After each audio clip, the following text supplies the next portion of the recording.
Hello viewers, आज हम आपको क्लास 12th का मैक्रो इकोनॉमिक्स में नेशनल इनकम का मेज़रमेंट कैसे करते हैं उसको बताएंगे।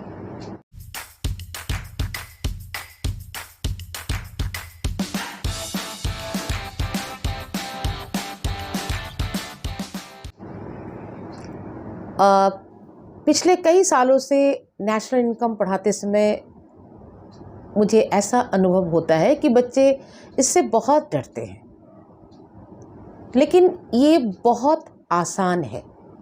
अगर हम इस टॉपिक में मतलब नेशनल इनकम के फॉर्मूलाज को अगर अच्छी तरह से पढ़ लेते हैं तो कैलकुलेशन पार्ट बहुत आसान होता है। चलते हैं हम लोग नेशनल इनकम को कैसे कैलकुलेट करेंगे। Measurement of national income. National income can be measured by three methods. Number 1, income method. Number 2, expenditure method. Number 3, value added method. सबसे पहले हम डिस्कस करेंगे इनकम मेथड के बारे में। आप तो जानते हैं कि नेशनल इनकम क्या है। National income is the total income of a nation that is generated by the normal resident of a country during one accounting year.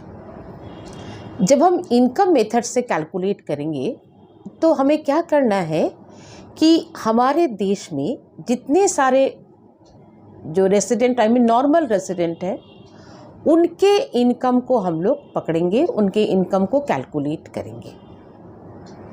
तो यहाँ पे बहुत महत्वपूर्ण बात ये है कि जब हम इनकम को लेते हैं तो इनकम मेथड के अंतर्गत इनकम को कैलकुलेट करते समय हमें कई स्टेप देखना पड़ता है।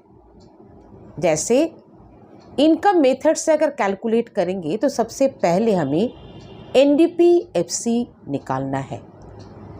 क्या है ये NDP-FC?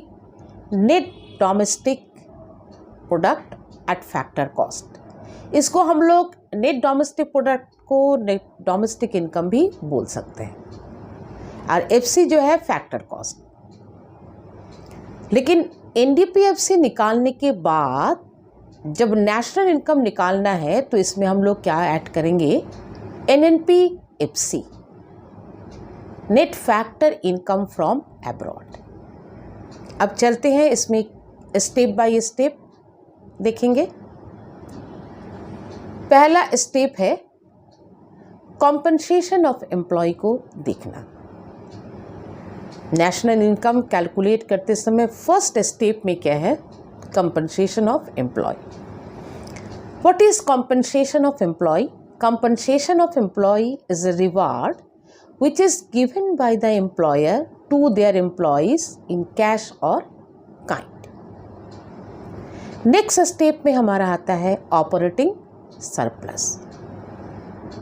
Operating surplus is the sum total of income from property and income from entrepreneurship.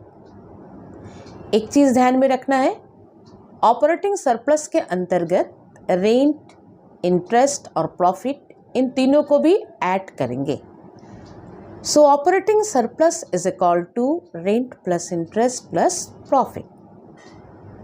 जो थर्ड कंपोनेंट है इनकम मेथड के अंतर्गत, mixed income of self employed.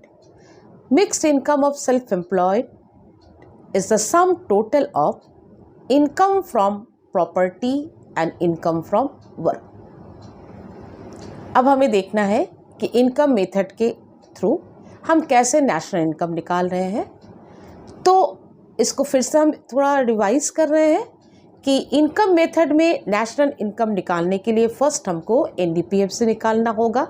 So NDP-FC is equal to compensation of employ plus operating surplus plus mixed income of self employed. Now NDP-FC will be converted into NNP-FC. So NNP-FC equals to compensation of employee plus operating surplus plus mixed income of self-employed plus NFIA। ये 4 component को add करेंगे तो हमारा national income निकल के आ जाएगा। बच्चों ये बहुत इजी मेथड है और बहुत इंटरेस्टिंग है, बस चाहिए थोड़ा सा आपका अटेंशन और ध्यान। पहले ही आप देखेंगे कि कौन कौन से कंपोनेंट आते हैं और हर कंपोनेंट को आप बहुत ध्यान से याद करेंगे, और जब एग्ज़ाम में ये सारा कंपोनेंट दिया हुआ रहेगा तो आप जो जो कंपोनेंट आ रहा है उसको आप ऐड करते जाएंगे। एक चीज़ ज़रूर ध्यान देना है, अगर ऑपरेटिंग सरप्लस दिया हुआ है तो बाकी आप इसके सारे पार्ट्स, अगर रेंट, इंटरेस्ट, प्रॉफिट, इसको ऐड नहीं करेंगे। एक ही बार आपने अगर ऐड कर लिया है तो बार बार ऐड नहीं करेंगे। तो ये टॉपिक मैंने, ये जो कैलकुलेशन मैंने आपको बड़ा आसान तरीके से बता दिया। तो हाँ, अगर मेरा ये वीडियो आपको अच्छा लगा तो लाइक और शेयर ज़रूर से करें।